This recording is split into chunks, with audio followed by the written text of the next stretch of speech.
scary, funny, and somehow romantic all at once. But according to Brendan Fraser, most fans have been missing something big about it all these years. In a recent reflection, he revealed a hidden truth about what the movie was really about, and once you hear it, you'll never look at Rick O'Connell or ancient Egypt the same way again. The secret Fraser finally revealed when Brendan Fraser looks back at The Mummy today. He doesn't talk about the CGI, the stunts, or even the treasure-hunting adventure that made it such a global hit. Instead, he talks about something most fans never realized. The Mummy wasn't really a monster movie. It was a love story disguised as one. That might sound surprising if you remember all the sandstorms, undead priests, and screaming scarabs. But to Fraser, the real magic wasn't in the spectacle. It was in the emotion running underneath, the relationships, the humor, and the way the characters change each other. And once he said out loud, longtime fans suddenly went, "Wait, that actually makes sense." Fraser shared this revelation during a panel a few years ago, when someone asked him what made The Mummy so timeless. He smiled, thought for a second, and said something along the lines of, "It's not really about the curse or the monster. It's about people falling in love with each other and with adventure itself." That single comment reframed the movie completely, because when you go back and watch it, you realize he's right. Yes, it's packed with pulpy action and wild special effects, but what actually keeps you hooked are the characters: Rick O'Connell, Fraser, Evelyn Carnahan, Rachel Weisz, and even Imhotep, who's literally killing people out of lost love. At its core, the whole movie is about love, obsessive, romantic, and rediscovered, just dressed up in mummies and explosions. Fraser admitted that this emotional center was what drew him to the role in the first place. He'd read the script thinking it was just another action flick, but as he kept reading, he found humor, heart, and a sense of old-school adventure that reminded him of classic Hollywood films like The African Queen or Raiders of the Lost Arkansas. It had this beating heart under all the dust, he once said. That's what made it special. That idea explains a lot about The Mummy's tone, why it's never quite horror, never purely comedy, and never entirely romance. It's all three. Director Stephen Sommers famously told his cast, "We're making an adventure movie with scary bits, not a scary movie with adventure." That's why Fraser's performance feels so different from typical late 90s action heroes. He's tough, sure, but also goofy, kind, and just a little bit self-deprecating. He doesn't act like he's saving the world. He's just trying to survive it, preferably with a good one-liner. And that's what fans connected with. There's an easy warmth to The Mummy that's rare in action films. You believe Rick and Evie's banner. You root for them, not because they're perfect, but because they're so human.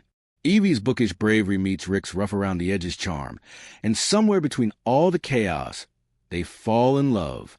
Fraser later said that this chemistry, the spark that felt so natural, was what carried the movie beyond its genre. People remember the explosions, he joked, but they stayed for connection. Even the villain story fits that theme. Imhotep isn't just some evil mummy out for revenge. He's driven by lost love. His entire rampage is fueled by heartbreak. So, while the surface-level story is ancient curses and undead drama, the deeper one is about how far people go for the ones they love. That's something Fraser picked up on early and leaned into during his performance. Looking back, it's almost funny how invisible that emotional layer was to audiences at the time. The Mummy came out in 1999, peak era of glossy blockbusters, when subtlety wasn't exactly a priority. People came for the thrills, and they got plenty. But somewhere in the middle of all that chaos, Fraser and Weisz managed to create one of the most natural, beloved screen romances of the decade. And it's only now, with hindsight and maybe a few rewatches, that fans are starting to see what was hiding in plain sight. There's something deeply charming about how Fraser talks about it. 2. He's never pretentious or overly analytical. He doesn't break down the movie like a critic. He talks about it the way a storyteller does, with affection and humor. "We didn't overthink it," he once said. "We just showed up, played it straight, and hoped people would believe we were having fun." And that's exactly why audiences did believe it. His comment about the love story also helps explain why The Mummy feels so different from most modern adventure movies. Today's blockbusters tend to lean heavily on spectacle, while The Mummy built its world around chemistry, wit, and heart. The stakes felt emotional, not just visual. You cared when someone got hurt. You laughed when Rick panicked.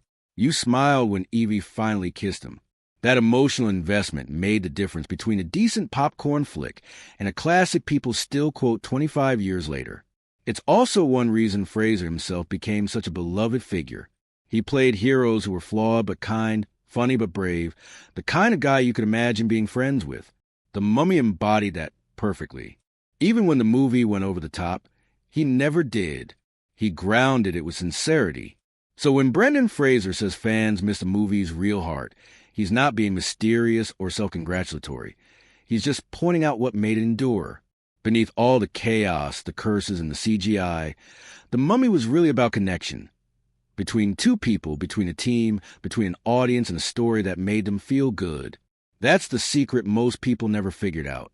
And once you see it through that lens, the movie hits differently, softer, warmer, and even more rewatchable. But here's the wild part. The Mummy we know almost didn't exist at all. Wait, how? Almost a very different movie when people talk about The Mummy now. It feels like the movie was destined to be a hit, a perfect mix of humor, adventure, and just enough spooky charm to make you sleep with one eye open. But here's the truth. The version we know and love almost didn't happen. In fact, The Mummy went through more false starts than an ancient curse before Brendan Fraser ever stepped on set. Before Fraser's wisecracking Rick O'Connell, before Rachel Weisz's lovable Evie, The Mummy was supposed to be a straight-up horror flick. Not a fun one. Either a dark, serious, borderline gruesome movie. Back in the early 90s, Universal Studios had been trying to revive their classic monster catalog.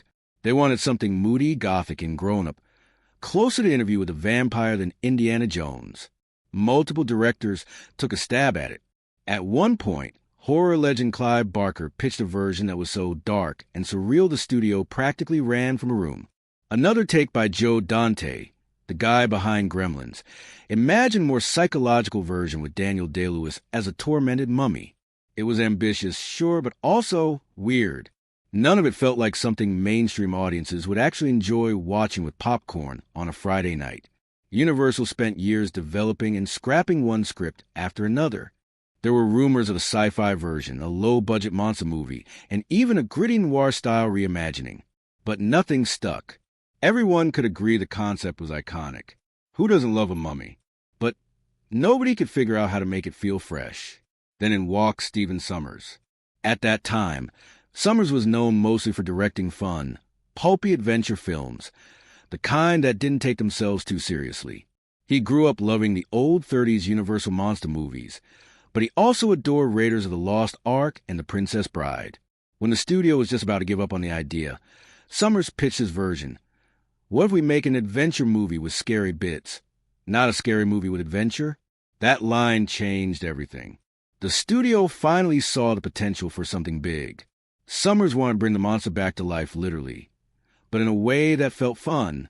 He described it as a roller coaster through the desert. Big laughs, bigger action, and just enough horror to keep things exciting.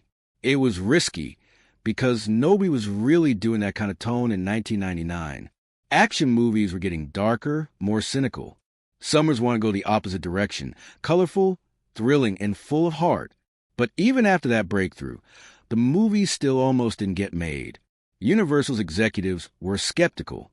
Adventure movies are expensive, one executive reportedly said. And who even wants to see a mummy movie in 1999? Sommers pushed back. He knew he needed the right lead, someone who could sell the charm and chaos at the same time. Enter Brendan Fraser. Casting Fraser wasn't an obvious choice. Back then, he was mostly known for roles like Encino Man and George of the Jungle, both light-hearted, slightly goofy characters. Not exactly your typical tough guy hero. But that was exactly what Sommers liked about him. He didn't want another brooding, macho lead. He wanted someone who could make audiences laugh 1 minute and genuinely care the next. When Brendan walked in, Sommers later said, he was this mix of Errol Flynn and a golden retriever. You just could not root for him. Universal still hesitated. They were eyeing more traditional names like Brad Pitt and Tom Cruise, funny enough. Cruise would eventually star in the 2017 reboot. But Sommers stood his ground, insisting that Fraser was the key to making the tone work. He was right. Fraser brought something fresh, that perfect balance of physical comedy and old-fashioned heroism. He could swing from a rope, shoot a gun, crack a joke, and still look like he was having the time of his life. On set, he reportedly did a lot of his own stunts, even to the point of nearly blacking out during one intense hanging scene. "I guess I took the realism a little too far," he joked years later. But it wasn't just him. The casting of Rachel Weisz as Evie was another stroke of brilliance. Summers wanted a female lead who wasn't a damsel in distress, but clever, determined scholar who could hold her own. Weisz nailed that energy, part bookworm, part accidental action hero. The chemistry between her and Fraser was so natural it ended up reshaping several scenes in the script. Some of their best moments, like their flirtatious band in the boat or the iconic "I'm a Librarian" scene, came from improv and genuine rapport. When filming finally started in Morocco, everyone expected chaos, and they got it. Sandstorms, extreme heat, real snakes, and grueling long days became the norm. The cast called it Summer Camp from Hell, but somehow that energy bled into the film in the best way. You can't fake that kind of camaraderie. Fraser said in a later interview, "We were all exhausted, dirty, and laughing through it. That's probably why it worked." The final movie was a perfect mix of tones. Spooky, thrilling, funny, and just romantic enough to give a heart. When The Mummy hit theaters, nobody saw the success coming. It made over $400 million worldwide and turned Fraser into a full-blown movie star.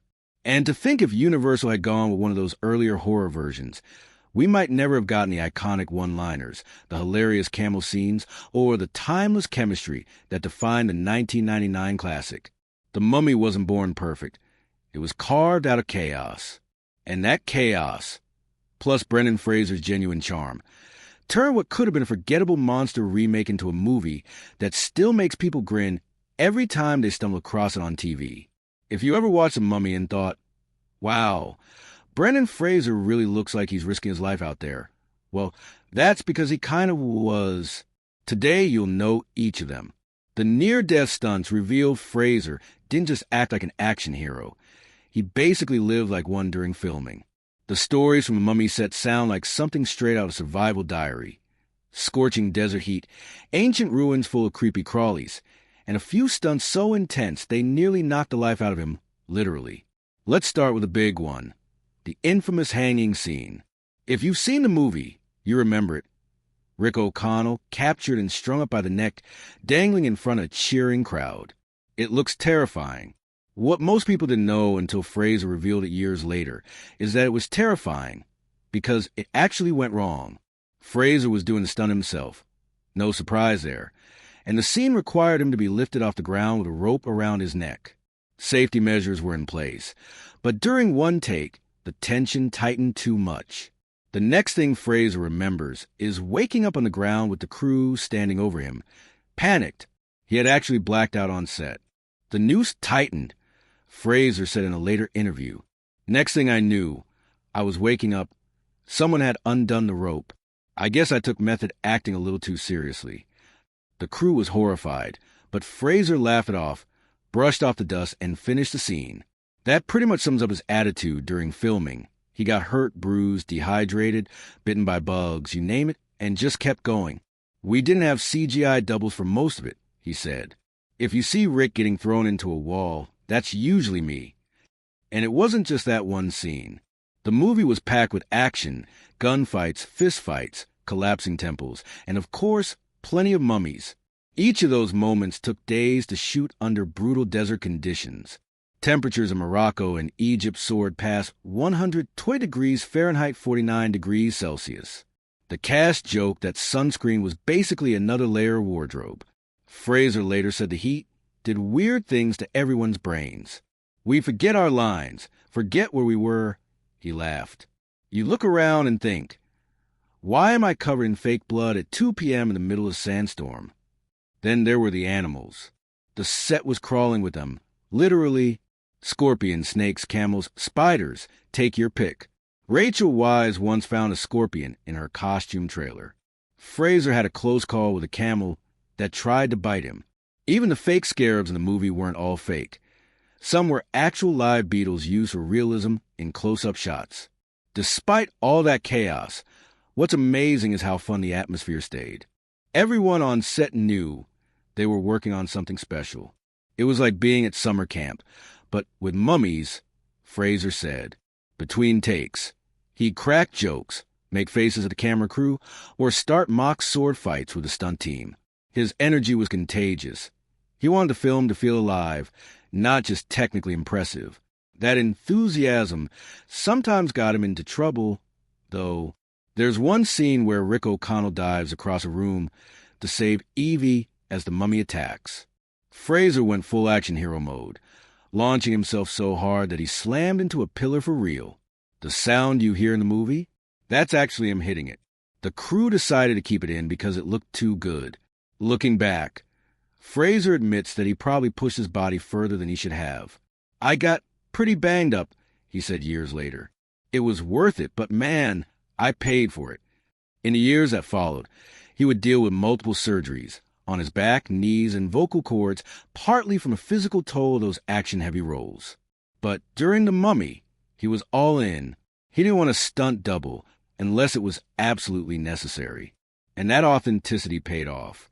The action feels raw, physical, and real because so much of it was. You can see the sweat, the exhaustion, the dust in Fraser's hair, and it's not makeup. That's what gives The Mummy its energy. It's not polished to death. It feels like chaos barely held together by charm, and Fraser was a glue. His co-stars still talk about how he set the tone for the whole production. Brendan made it fun, Rachel Wise said. Even when we were miserable, he'd find something to laugh about. That's rare. It's no wonder fans fell in love with him. He wasn't the untouchable, macho type of action star. He was real, the kind of hero who got hurt, made mistakes, and still somehow kept smiling. That relatability made Rick O'Connell iconic. You could imagine yourself in his shoes, minus the undead chasing you through tombs. And here's the kicker. Fraser's humor wasn't just a coping mechanism. It was a creative choice. He said he always saw The Mummy as a wink to the audience, an adventure that never forgot it was meant to be fun. We weren't pretending to be gritty, he explained. We wanted people to feel like they were on the ride with us. That ride almost broke him physically, but also made him unforgettable. The combination of danger, exhaustion, and genuine joy is written all over the movie. You can feel it in every frantic chase and breathless laugh. And that's why, even decades later, fans still cheer for Brendan Fraser's Rick O'Connell. He wasn't just fighting mummies, he was fighting through real pain, bad weather, and a few near-death experiences to make sure we had a blast watching it all unfold.